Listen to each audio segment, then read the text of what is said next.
Sovereign of the Three Realms, Chapter 2107. Bab 2107. Musuh di gerbang kota. Tim Lightford tiba secepat mungkin ke Void Sacred Land. Perahu udara mereka tetap berada pada jarak yang cukup jauh dari Tanah Suci. Lightford mengambil tindakan pencegahan pada tahap ini dalam rencananya. Dia tahu kepasifan dari situasi mereka saat ini. Jika dia tidak hati-hati, dia bahkan mungkin mengubah posisi kemenangan menjadi kekalahan total. Kehilangannya sebelumnya adalah pengalaman belajar. Tuanku, sepertinya tidak ada pertempuran di sini. Seorang dewa memeriksa Void dari kejauhan, matanya menyipit.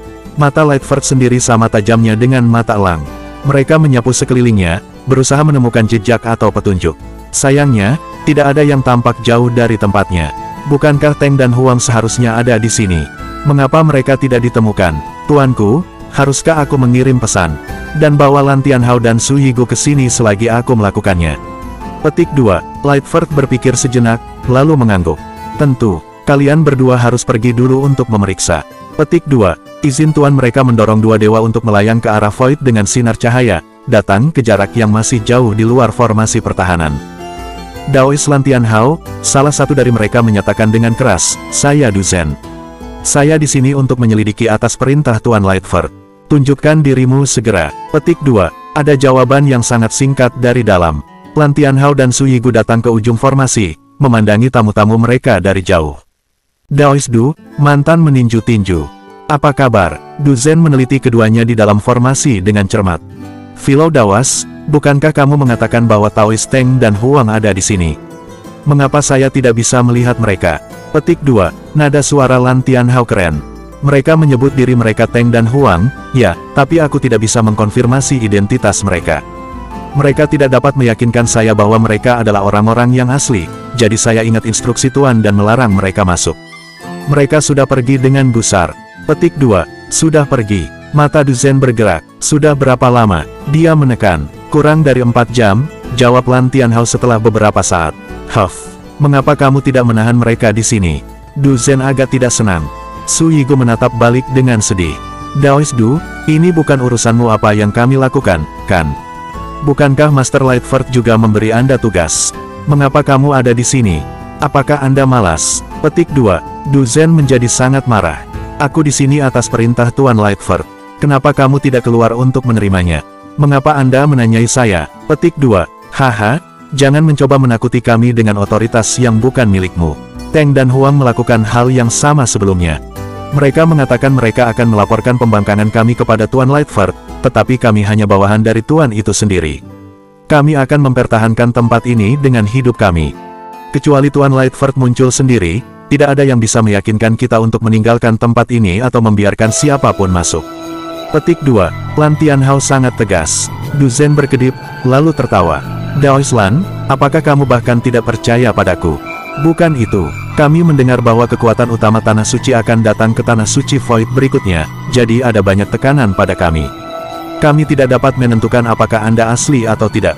Bagaimana jika Tanah Suci berusaha menipu kita agar meninggalkan formasi dan memancing kita ke dalam perangkap? Petik 2. Du Zhen terkekeh marah, lalu ingat itu bukan tempatnya untuk menegur kesetiaan mereka pada perintah tuannya. Dia mengangguk. Persiapkan dirimu. Master Lightford tidak jauh dari sini dan akan segera tiba. Petik 2. Dia tidak curiga terhadap sesuatu yang serba salah. Setelah memberitahu kawannya tentang hal ini, keduanya kembali ke Lightford tua dan menceritakan apa yang disaksikan Du Zhen. Lightford agak ragu-ragu, mengabaikan hal-hal tidak mengungkapkan masalah yang jelas.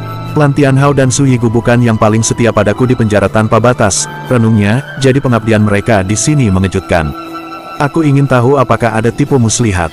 Petik 2. Du Zhen tetap diam, pekerjaannya selesai, dan dia tidak melihat alasan mengapa dia harus ikut campur dalam penghakiman.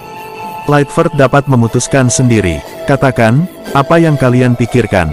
Lightford menoleh ke galeri kacang. Tuan, saya ragu keduanya akan cacat. Mereka keluar dari penjara tanpa batas sama seperti kita.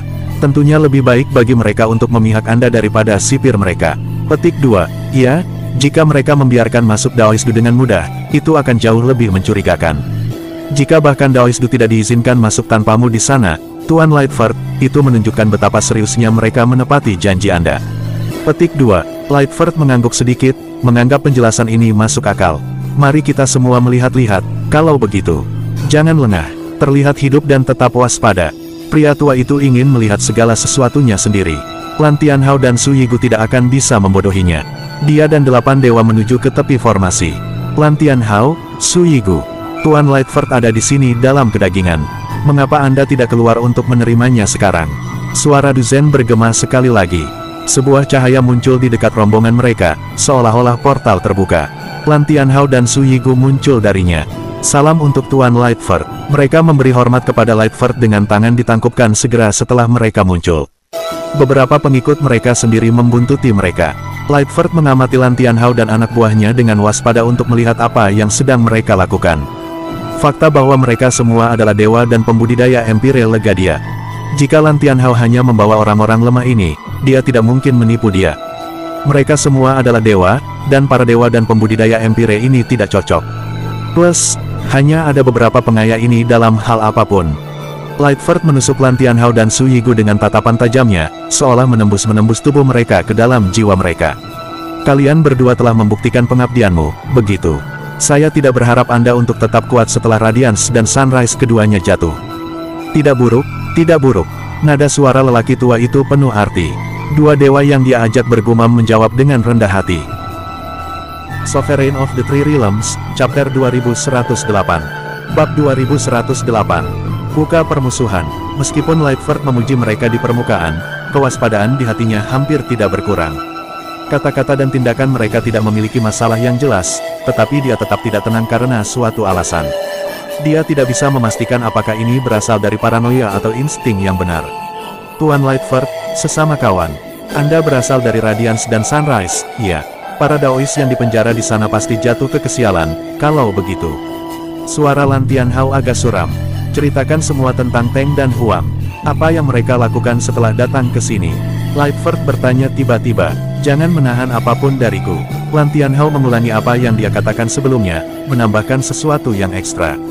Ketika Daois Teng pergi, dia memberi kami apa yang disebut hadiah untuk kami sampaikan kepada Anda, Tuan. Kenapa begitu? Tidak bisakah mereka menungguku datang, lalu memutuskan apakah akan pergi atau tidak? Petik 2. Mereka sangat menyesali kekalahan yang mereka derita di Sunplane. Itu terlihat sangat asli sehingga kami menjadi konflik.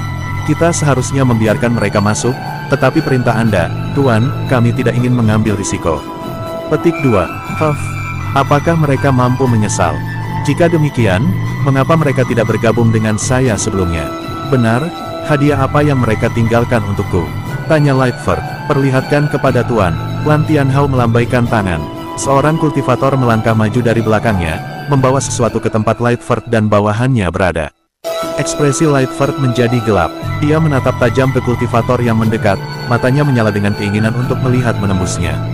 Angkat kepalamu dan lihat aku, tuntut pria tua itu. Kultivator tampaknya malu karena malu. Dia melirik Lightford, tetapi tampaknya tidak cukup berani untuk menatap mata pria tua itu. Aku memerintahkanmu untuk membuka mata lebar-lebar dan menatapku.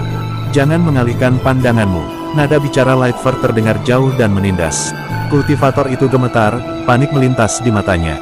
Dia berjuang untuk mengarahkan pandangannya ke Lightford, yang menyipitkan mata karena merasa tidak nyaman. Kultivator itu hanya wilayah Empyrean, dan cukup polos, namun Lightford merasa gelisah. Berhenti di sana, seru Du Zhen. Biarkan aku memeriksanya. Master Lightford dapat menerimanya jika dianggap layak. Petik 2. Tidak ada jaminan tentang tipu muslihat di sini. Daois Du, apa yang Anda maksud dengan ini? Kata Su Yigu dengan marah. Apakah Anda mengatakan bahwa kami akan berbohong kepada Tuan Lightford? Lebih baik aman daripada menyesal. Du Zhen menyeringai dengan kasar. Sekarang Lightford ada di sini untuk mendukungnya. Dia tidak punya keraguan tentang kekerasan. Kultivator dengan hadiah tiba-tiba menjadi tenang. Dia menyeringai kembali pada Du Zhen yang mendekat, melemparkan harta karun di tangannya ke udara. Ada nyala cahaya keemasan, memenuhi udara di sekitar.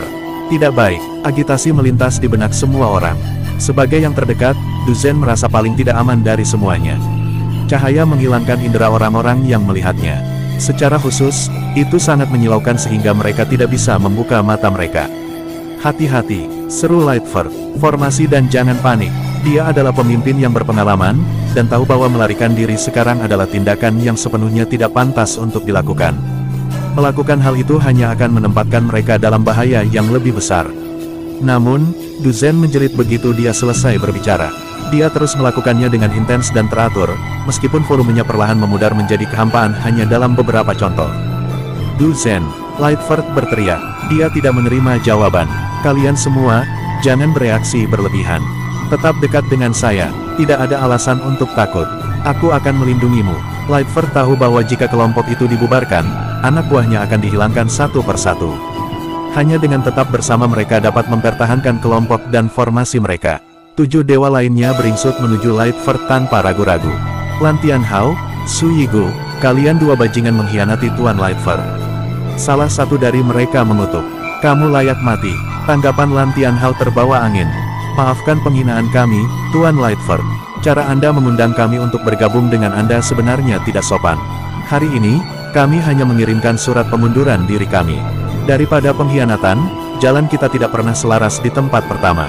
Petik 2. Terbukti, Lan Tianhao dan Su Yigu peduli dengan reputasi mereka sendiri. Mereka tidak suka disebut pengkhianat. Mengapa kamu mengalami hal-hal gila seperti itu? Lightford meludah dengan penuh kebencian. Apa yang telah 10 negeri suci janjikan padamu? Apa yang bisa mereka berikan kepada Anda? Jika saya memerintah Myriad Abyss, saya bisa memberi Anda seluruh tanah suci untuk Anda sendiri. Mereka tidak akan memberimu satu pulau, apalagi tanah suci. Bodoh. Petik 2. Jika saya bisa tumpul, Tuan Lightford, terkekeh Lan Tianhao. Teman saya dan saya tidak pernah melihat kemungkinan Anda memberi kami tanah suci. Anda tawar-menawar sekarang karena terlalu banyak bawahan Anda yang paling setia meninggal. Anda hanya mengatakan ini untuk mendorong kami mempertaruhkan hidup kami untuk Anda. Sayangnya, apa yang Anda janjikan tidak penting bagi kami berdua. Petik 2. Huff. Jika kekayaan dan otoritas tidak penting bagi Anda, untuk apa Anda berkultivasi? Seseorang di pihak Lightford mengejek. Kamu sudah terbiasa menjadi anjing piaraan. Bagaimana Anda tahu apa yang kami rindukan? Su Yigu mendengus. Kami menginginkan rasa hormat dan kebebasan. Master Lightford, sejak Anda keluar dari penjara tanpa batas, apakah Anda telah menunjukkan rasa hormat yang tulus terhadap rekan-rekan Tao lainnya? Anda hanya memesan kami seperti budak, mengharapkan kami berlutut dan lebih sederhana seperti hewan peliharaan. Apakah kata hormat, bahkan dalam kamus Anda, apalagi kebebasan? Petik 2. Ini adalah tuduhan yang mengenai agak dekat dengan rumah. Kemarahan Lightford berkobar segera. Kata-kata Su Yigu sangat provokatif. Jika ketujuh dewa yang tersisa padanya meninggalkannya karena hal ini, ia akan menjadi jenderal tanpa tentara. Dengan geram, dia berteriak, kalian berdua badut yang mengkhianatiku adalah satu hal, mengapa kamu membuat begitu banyak alasan suci? Saya akan menggunakan kekuatan saya untuk mengajarkan Anda pelajaran yang berharga. Anda akan melihat betapa bodohnya memunggungi saya. Petik 2. Sovereign of the Three Realms, Chapter 2109. Bab 2109. Ikan di barel. Tetapi dengan berapa banyak waktu dan upaya yang telah disiapkan Jiang Chen dan yang lainnya, mereka tidak akan membiarkan Lightford menang. Jiang Chen berbicara dari bayang-bayang, mengganggu omongan Lightford yang marah. Pertempuran ini akan menentukan masa depan Myriad Abyss. Tunggu apa lagi? Petik 2. Hati Lightford tenggelam saat dia mengenali suara itu. Dia berkata dengan suara serak, "Nak, ini kamu." Apa yang menjawabnya bukan suara Jiang Chen, tapi serangan sengit dari segala arah. Hati-hati, Lightford meledak. Begitu dia mengatakan itu, dia merasakan dua binatang suci yang dia lawan di Eternal. Burung vermilion dan kura-kura hitam menyerang pada waktu yang hampir bersamaan. Torrens api yang tidak terkendali dan gas penyu kura-kura hitam memisahkan Lightford dari yang lain. Semua berjalan sesuai rencana mereka. Lightford kuat, tetapi bahkan dia tidak bisa mengawasi yang lain sementara dua makhluk roh mengejarnya. Selain itu, Kashyapa telah menonton, siap untuk membantu ulah binatang suci kapan saja. Jika Lightford mencoba menyelamatkan rakyatnya, Kashyapa pasti akan bergabung dengan pertarungan. Kepemimpinan Jiang Chen memainkan peran penting di sini. Sementara itu, nenek moyang Eternal memimpin selusin penggarap ilahi dengan tuduhan yang tak terhentikan terhadap 7 dewa yang dibawa Lightford bersamanya. Semua orang tahu ini adalah pertempuran untuk bertahan hidup. Tidak ada yang mengampuni upaya apapun. Medan perang berubah menjadi badai api dan amarah. Ketujuh pembudidaya itu bukanlah mangsa yang mudah, tetapi tidak punya waktu untuk bereaksi mengingat mereka terkejut. Mereka sudah melampaui harapan ketika mereka menyadari bahwa Lightford tidak dapat mengampuni upaya untuk membantu mereka. Tanah suci 2 hingga 3 kali lebih kuat dari orang-orang Lightford, dan mereka memiliki inisiatif. Hasil pertempuran diputuskan bahkan sebelum dimulai. 3 orang Lightford pingsan, 4 yang tersisa berusaha melawan meski terpojok. Namun, kehilangan 3 sahabat memperparah keadaan mereka. Perlawanan sia-sia. Dalam waktu singkat, mereka seolah-olah tertiup angin. Mereka bisa dihabisi kapan saja. Menahan kesakitan karena kematian, menyerah, dan kami membiarkan Anda hidup. Seru Jiang Chen. Apakah kamu benar-benar ingin terus berjuang? Itulah sedotan terakhir yang menghancurkan kemauan mereka. Aku dan mau menyerah. Saya juga. Satu demi satu, mereka menjatuhkan senjata mereka tanpa ragu-ragu dan mengangkat tangan mereka ke udara. Mereka tahu musuh-musuh mereka bisa membunuh mereka dalam rentang satu tarikan napas. Jika mereka tidak menyerah sekarang, mereka pasti akan mati. Tidak ada jalan keluar. Sejak mereka menyerah, Jiang Chen tidak ragu dan mencabut mereka dari keributan. Mereka yang kehilangan kesadaran juga diambil. Itu membuat Lightford bertarung sendirian. Suasana yang aneh meresap ke udara. Kehidupan Lightford belum terancam, jadi dia mengawasi orang-orangnya. Ketika dia melihat bawahannya diurus dengan mudah, dia terlambat menyadari bahwa dia telah bermain di tangan musuh setiap langkah. Dadanya mengencang dan dia bisa merasakan darah di tenggorokannya. "Kamu pengkhianat, pengecut," teriaknya, wajahnya memerah. "Apakah kamu benar-benar berpikir 10 negeri suci akan membiarkanmu hidup setelah kamu menyerah?" Idiot. Petik 2. Baik dan benar-benar marah sekarang, dia masih percaya dia harus menjadi penguasa Myriad Abyss. Seharusnya tidak ada yang bisa menghentikannya. Bagaimana adegan itu terjadi adalah penghinaan baginya. Jiang Chen menyaksikan Lightford dengan tatapan dingin. Mereka memojokkan pria tua itu. Dia mungkin sekuat kultivator pertengahan ilahi, tapi itu tidak akan mengubah apapun. Jiang Chen memiliki lebih dari 20 dewa di sisinya. Mereka bisa melawan Lightford secara langsung bahkan ketika dia berada di puncaknya, apalagi ketika sendirian, dikelilingi, dan terjebak. Bahkan Lightford tidak akan bisa melarikan diri. Mencapai pertengahan alam ilahi adalah kesuksesan terbesarmu dalam hidup, Lightford, ejek Ankashyapa. Kegagalan terburukmu terletak pada kepercayaan dirimu yang berlebihan pada kekuatanmu dan meremehkan orang lain. Saya tahu Anda akan gagal. Anda membayar harga untuk kebodohan Anda sendiri. Petik 2. Menambahkan penghinaan pada cedera adalah keahliannya. Dia selalu memiliki hubungan yang bermusuhan dengan Lightford dan tidak akan melewatkan kesempatan untuk menendang musuh lama ketika jatuh. "Apa yang memberimu hak untuk mengejekku, Ankashyapa?" Lightford menggeram. "Kau membuang-buang bakatmu dengan berlarian seperti anjing 10 tanah suci. Jangan bilang mereka tidak ada hubungannya dengan penjara Anda." Petik 2. Ankashyapa tersenyum tipis. "Apakah kamu benar-benar berpikir itu akan membuncangku? Saya juga bertanggung jawab atas pemenjaraan saya sendiri. Selain itu, pengalaman itu membuat saya seperti sekarang ini. Itu hanya berhenti dalam mengejar dao bela diri. Saya lahir dan dibesarkan di Myriad Abyss. Saya tidak akan membiarkan Anda membuat kekacauan dari tanah air saya. Saya mungkin bukan orang yang baik, tetapi saya tidak akan pernah merendahkan diri hingga membuat dunia kacau." Petik 2. Omong kosong, omong kosong. Jangan mencoba membuat dirimu terlihat bagus, Ankashyapa. Saya tahu orang seperti apa Anda. Kamu seorang pengecut. Hahaha, aku tidak pernah meninggalkan dendam yang belum terselesaikan. Saya akan kembali setelah kekalahan ini. Anda semua bertanggung jawab. Saya sudah menghafal semua wajah Anda.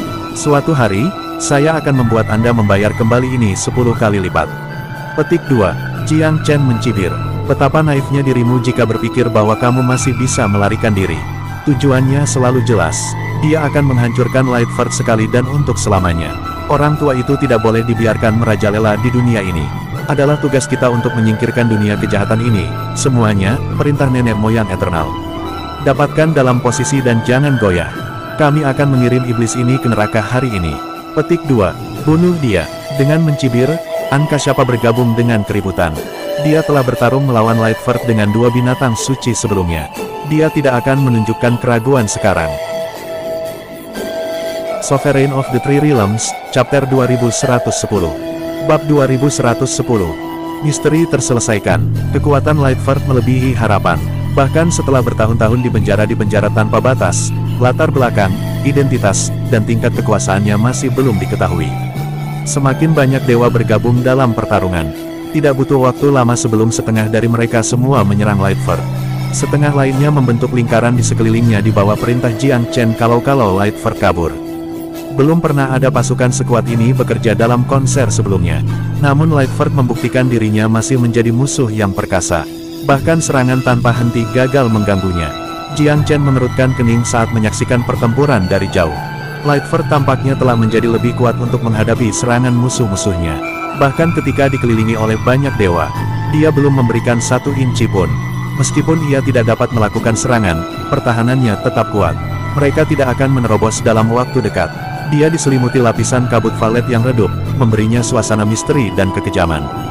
Kabut itu tampaknya memiliki efek penguatan, meningkatkan pertahanannya. Aneh, kekuatannya masih meningkat. Jiang Chen adalah seorang ahli Dao bela diri. Perubahan itu tidak luput dari matanya. Itu sangat membingungkan.